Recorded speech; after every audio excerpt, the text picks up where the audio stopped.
یہ ایک Indian serial killer کی کہانی ہے۔ 20 اکتوبر 2006 کو صبح سویرے مغربی دلی کے ہری نگر پولیس اسٹیشن میں فون کی گھنٹی بجی۔ فون کرنے والے نے بتایا کہ اس نے تہاڑ جیل کے گیٹ نمبر 3 کے بالکل باہر ایک لاش رکھی ہوئی ہے۔ پولیس وہاں پہنچی تو اسے ایک ٹوکری ملی جس میں ایک کٹی ہوئی لاش رکھی ہوئی تھی۔ لاش کے ساتھ ایک خط بھی تھا جس میں دلی پولیس کے لیے نازیبا الفاظ استعمال کیے گئے تھے اور قتل کی ذمہ داری قبول کرتے ہوئے پولیس کو چیلنج کیا گیا تھا کہ ہمت ہے تو پکڑ کر دکھاؤ۔ 6 ماہ بعد اپریل 2007 میں تہاڑ جیل کے گیٹ نمبر 3 کے باہر این اسی جگہ سے ایک اور لاش ملی۔ جکڑی ہوئی لاش، سر اور پاؤں غائب۔ پچھلی بار کی طرح اس بار بھی لاش کو باندھا گیا تھا۔ قتل کے ان واقعات میں قاتل نے مقتولین کے سر دریائے جمنا میں پھینکنے کا دعویٰ کیا تھا۔ 6 ماہ میں اندھے قتل کی 2 اور وارداتوں نے دلی پولیس کو بوکھلا کے رکھ دیا۔ اپریل کے مہینے میں پولیس کی تحقیقات میں کوئی پیش رفت نہیں ہوئی اور مئی میں تہاڑ جیل کے باہر ایک اور سر قلم لاش مل گئی۔ لاش کو اسی طرح باندھ کر ٹوکری میں رکھا گیا۔ اس کے ساتھ ایک خط بھی تھا۔ خط ہندی میں لکھے گئے تھے اور آخر میں لکھا تھا دلی پولیس کا سالہ یا دلی پولیس کا باپ۔ خط لکھنے والے کا نام درج تھا۔ تہاڑ جیل جیسے انتہائی محفوظ مقام کے بالکل باہر ایک کے بعد ایک سرکٹی ہوئی لاشیں، لاشوں کے ساتھ ملنے والی خطوط اور تانوں میں بجنے والی فون، ان سب چیزوں نے واضح کر دیا تھا کہ وہ ایک غیر معمولی مجرم ہے جو دلی پولیس کو کھلا چیلنج دے رہا ہے۔ نیٹ فلکس کی 3 اقساط پر مشتمل دستاویزی فلم بہار کے علاقے مدھی پورہ میں ایک متوسط گھرانے میں پیدا ہونے والے اس قاتل چندرکانت جھا کی پوری کہانی بیان کرتی ہے کہ کس طرح اس کے غصے نے ایک سیریل کلر میں تبدیل کر دیا۔ مزید تفتیش سے علم ہوا کہ چندرکانت جھا دلی پولیس کے کانسٹیبل سے ناراض تھا کیونکہ اس نے تہاڑ جیل کے اندر اس کے ساتھ بدتمیزی کی تھی۔ اس وجہ سے چندرکانت لاشیں تہاڑ جیل کے دروازے پر رکھ کر دلی پولیس کو ہراساں کر کے بدلہ لینا چاہتا تھا۔ سندر سنگھ یادیو جو اس سیریل کلر کیس کے تفتیشی افسر تھے، دلی پولیس سے بطور ACP ریٹائر ہوئے اور ان دنوں اپنے گاؤں میں کاشتکاری کر رہے ہیں۔ وہ بتاتے ہیں کہ ان دنوں اتنی CCTV کیمرے نہیں تھے۔ لاشوں کے سر نہ ہونے کی وجہ سے یہ پہچاننا مشکل تھا کہ متوفی کون ہے اور مقتول کے بغیر اس کے قتل کے محرک اور قاتل کا پتہ لگانا بہت مشکل کام ہے۔ BBC سے بات چیت میں ان کا کہنا ہے کہ یہ کیس مختلف تھا کیونکہ اس میں مارے جانے والے افراد کی شناخت نہیں ہو رہی تھی، کیونکہ لاشوں کے سر نہیں تھے، لاشوں سے کوئی ٹھوس سراغ نہیں ملا۔ یہ وہ دور تھا جب نہ صرف پولیس بلکہ ان کی خطوط لیک ہونے کی وجہ سے ان معاملے میں میڈیا کی دلچسپی اچانک بڑھ گئی۔ امیت کمار جھا ان دنوں دلی کے ایک مقامی اخبار میں کرائم رپورٹر ہوا کرتے تھے۔ BBC سے بات چیت میں ان کا کہنا تھا کہ جب یہ خطوط میڈیا پر لیک ہوئے تو ہلچل مچ گئی۔ یہ ان دنوں دلی کی سب سے بڑی خبر بن چکی تھی۔ عام طور پر دلی میں کوئی چوری یا ڈکیتی کر کے پولیس کو چیلنج کرتا ہے یا ڈکیتی کرتا تھا، لیکن اس معاملے میں کوئی اسے قتل کر کے چیلنج کر رہا تھا۔ امیت کمار جھا نے بتایا کہ کے پال اس وقت دلی پولیس کمشنر تھے اور انہوں نے اس معاملے کو جلد از جلد حل کرنے کے لیے احکامات جاری کیے تھے، لیکن یہ اتنا آسان نہیں تھا۔ وہ کہتے ہیں مشکل یہ تھی کہ جو لاشیں ملی تھی ان کا صرف دڑ تھا اور سر نہیں تھا، اور پولیس کے لیے کسی بھی معاملے کو حل کرنے کے لیے لاش کی شناخت ضروری ہوتی ہے۔ شناخت ہو جائے تو پولیس تفتیش کرتی ہے، متوفی کے حوالے سے تانا بانا جوڑتی ہے، فیملی کال ڈیٹیل، یہ سب مل کر بہت مدد کرتے ہیں، لیکن ان معاملات میں ایسا نہیں تھا۔ یہ مشکل کیس تھا اور اس میں 1 سال سے زیادہ کا وقت لگا۔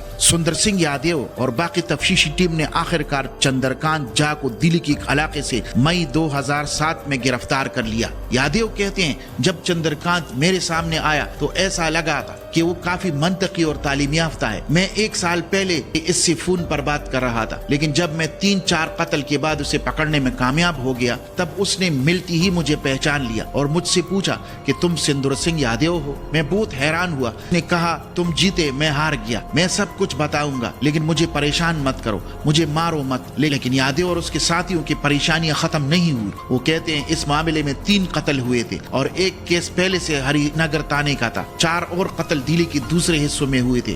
مجھے ان 4 جرائم کے بارے میں علم نہیں تھا، معلوم نہیں مارے گئے لوگ کون تھے، یہ معلوم نہیں ہو سکا، لیکن چندرکانت جھا نے اعترافی بیان میں کافی تفصیل بتائی تھی۔ لیکن پھر بھی مجھے لگا کہ مجھے مقدمے کی سماعت کے دوران پریشانی ہوگی۔ جس انسانی کھوپڑی کو برآمد کیا گیا تھا وہ اس مقدمے کا حوالہ دے رہی تھی جس کے میں تفتیش کر رہا تھا और एक और कुपड़ी किसी और मुकदमे की तरफ जाती थी। वो सोच रहा होगा कि दोनों मामलात की DNA प्रोफाइल्स आपस में नहीं मिल रही हैं और इससे इसे अदालत में मदद मिलेगी। जब ये मामला अदालत में पहुंचा तो अदालत में चंद्रकांत झा का रवैया कैसा रहा, उसका जवाब अतरिश आनंद ने दिया, जिन्होंने खुद को बतौर रिपोर्टर सब कुछ देखा है। अतरिश आनंद ने BBC से बात करते हुए कहा कि वो अदालत में बहुत कम बोलता है, लेकिन उसमें एक अजीब किस्म का इत्तेमाद था। जब वो अपनी वकील से बात करता था तो उसे उन्हें समझाते हुए देखा जा सकता था। ऐसा लगता था कि उनके पास कोई हिकमत अमली है जिसके तहत वो काम कर रहा है। इसे ऐसा नहीं लगता था कि वो पागल या दीवाना है, वो कंट्रोल और कंपोज लगता था। चंद्रकांत झा का सिर्फ एक वीडियो क्लिप है जिसे नेटफ्लिक्स की दस्तावेजी फिल्म में भी इस्तेमाल किया गया है। इस वीडियो क्लिप में चंद्रकांत कहते हैं कि मैं मीडिया से पूछना चाहता हूं कि आप लोग झूठी खबरें क्यों शाया करते हैं। अगर आपको लगता है कि खबर गलत हो रही है तो ये आपकी गलती है। क्या आपने अभी तक सच नहीं बताया? क्या आपने हमसे पूछकर प्रिंट किया?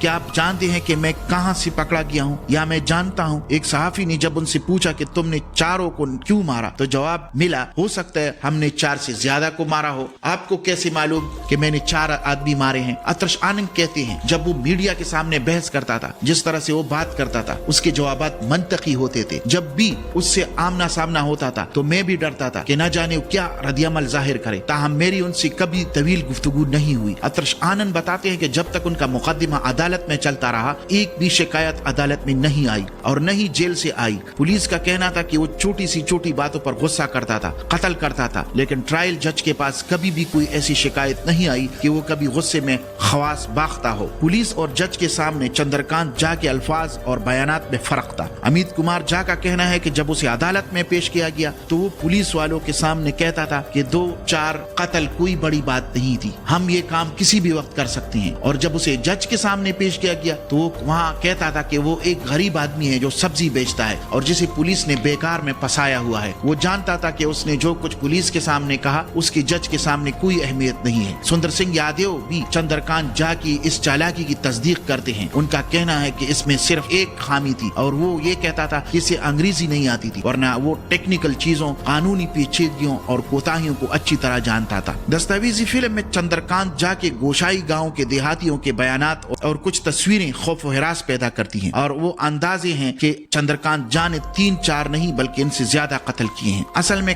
कितने कत्ल हुए उसके जवाब में अतरिश आनंद कहते हैं कि ये बताना बहुत मुश्किल है। मैं भी ये नहीं जान सकता था कि जिन जराइम के लिए वो सजा काट रहे वो जराइम किए भी हैं, क्योंकि उसने कई कत्ल किए। मीडिया में बयानात के उसे कैसे पता चला कि वो सिर्फ 4 कत्ल का इल्जाम है, 3 में सजा हुई है, फिर चौथा किसने किया था? दस्तावेजी फिल्म से लगता है कि ये तादाद 40 से ज्यादा हो सकती है। दस्तावेजी फिल्म में अतरिश आनंद ने जिक्र किया है कि चंद्रकांत अपनी सजा के बाद कई बार जेल से बाहर आए हैं। वो बताते हैं कि 3 मुकदमात में उसे सजा हुई और वो सजा काट रहे हैं, लेकिन ये भी सच है कि उसे 4 बार पैरोल मिला, 7 बार फ्लो मिला। सन 2019 के बाद वो जेल से बाहर नहीं आया, लेकिन इससे पहले भी वो कई बार जेल से बाहर आ चुका है। 2019 के बाद क्या बदला उसका जवाब देते हुए वो कहते हैं इस साल उसने हमले की शिकायत की थी, फिर फैसला हुआ कि उसे 2 साल के लिए पैरोल या फ्रोलो पर रिहा नहीं किया जाएगा। मैं आपको ताजा तरीन वाकया बताता हूँ। इस साल फरवरी में उसने दिल्ली हाई कोर्ट में एक रट दाखिल करके अपील की कि इसे अपनी बेटी की शादी करनी है और माँ की मौत की वजह से पेंशन रुक गई है, इसलिए इसे पैरोल पर रिहा किया जाए, लेकिन इसकी शिकायत और वजूहात संजीदा नहीं थी, इसलिए उसे इजाजत नहीं दी गई। अमित कुमार झा ने चंद्रकांत से मुतालिक एक दिलचस्प वाकया भी बयान किया। जब चंद्रकांत सजा के बाद जेल में थे, मुझे इसकी बीवी का फोन आया कि वो चंद्रकांत झा की बीवी है और वो कत्ल के एक मुकदमे में बरी हो गया है। मैंने पूछा कि आपको मेरा नंबर कैसे मिला, तो उसने कहा कि वो चंद्रकांत से मिलने जेल गई थी, उसने दिया है। मुझे ये जानकर हैरत हुई कि जेल में मेरा नंबर भी उनके पास है। दस्तावेजी फिल्म में चंद्रकांत के खानदान के किसी फर्द का बयान नहीं दिखाया गया, ऐसा क्यों है? इसके जवाब में सीरियस की हेड ऑफ रिसर्च और क्रिएटिव प्रोड्यूसर नंदिता गुप्ता कहती हैं, मैं चंद्रकांत झा के घर वालों से मिली, वो बहुत अच्छे थे और इस मामले में शामिल नहीं होना चाहते थे, कैमरे पर नहीं आना चाहते थे, इसलिए हमने उसके फैसला का एहतराम किया। वो कहती हैं इस फिल्म को बनाने में 2 साल लगे, 4 महीने हमने सिर्फ तहकीक का काम किया। हमने बिहार के इस गांव में बहुत से लोगों से बात की, हमने तकरीबन 40 से 50 लोगों से बात की होगी। कई महीनों में ये काम हुआ। केस तफ्तीश के लिहाज से मुश्किल था। जराइम की कवरेज करने वाली सहाफी ने भी इसके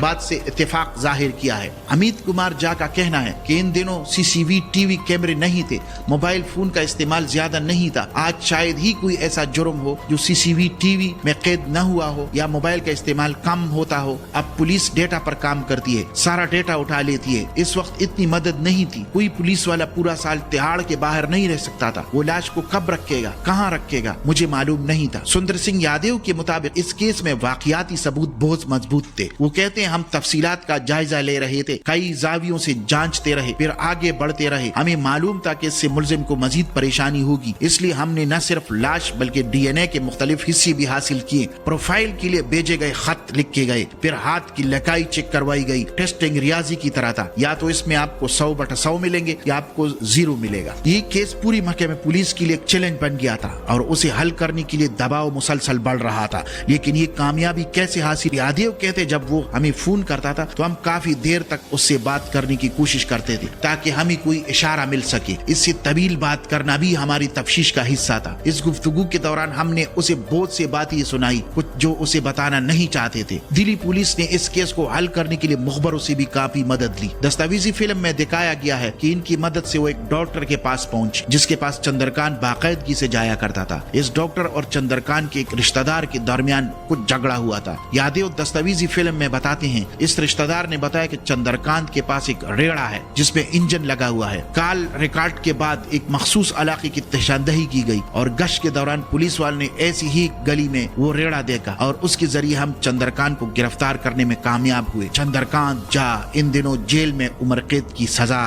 काट रहे हैं। भाइयों, अगर आपको मेरा चैनल कमाल टीवी पसंद आए तो प्लीज़ मेरे चैनल को सब्सक्राइब करें, लाइक करें और शेयर करें ताकि मैं अच्छी वीडियो आपकी खिदमत में ला सकूं।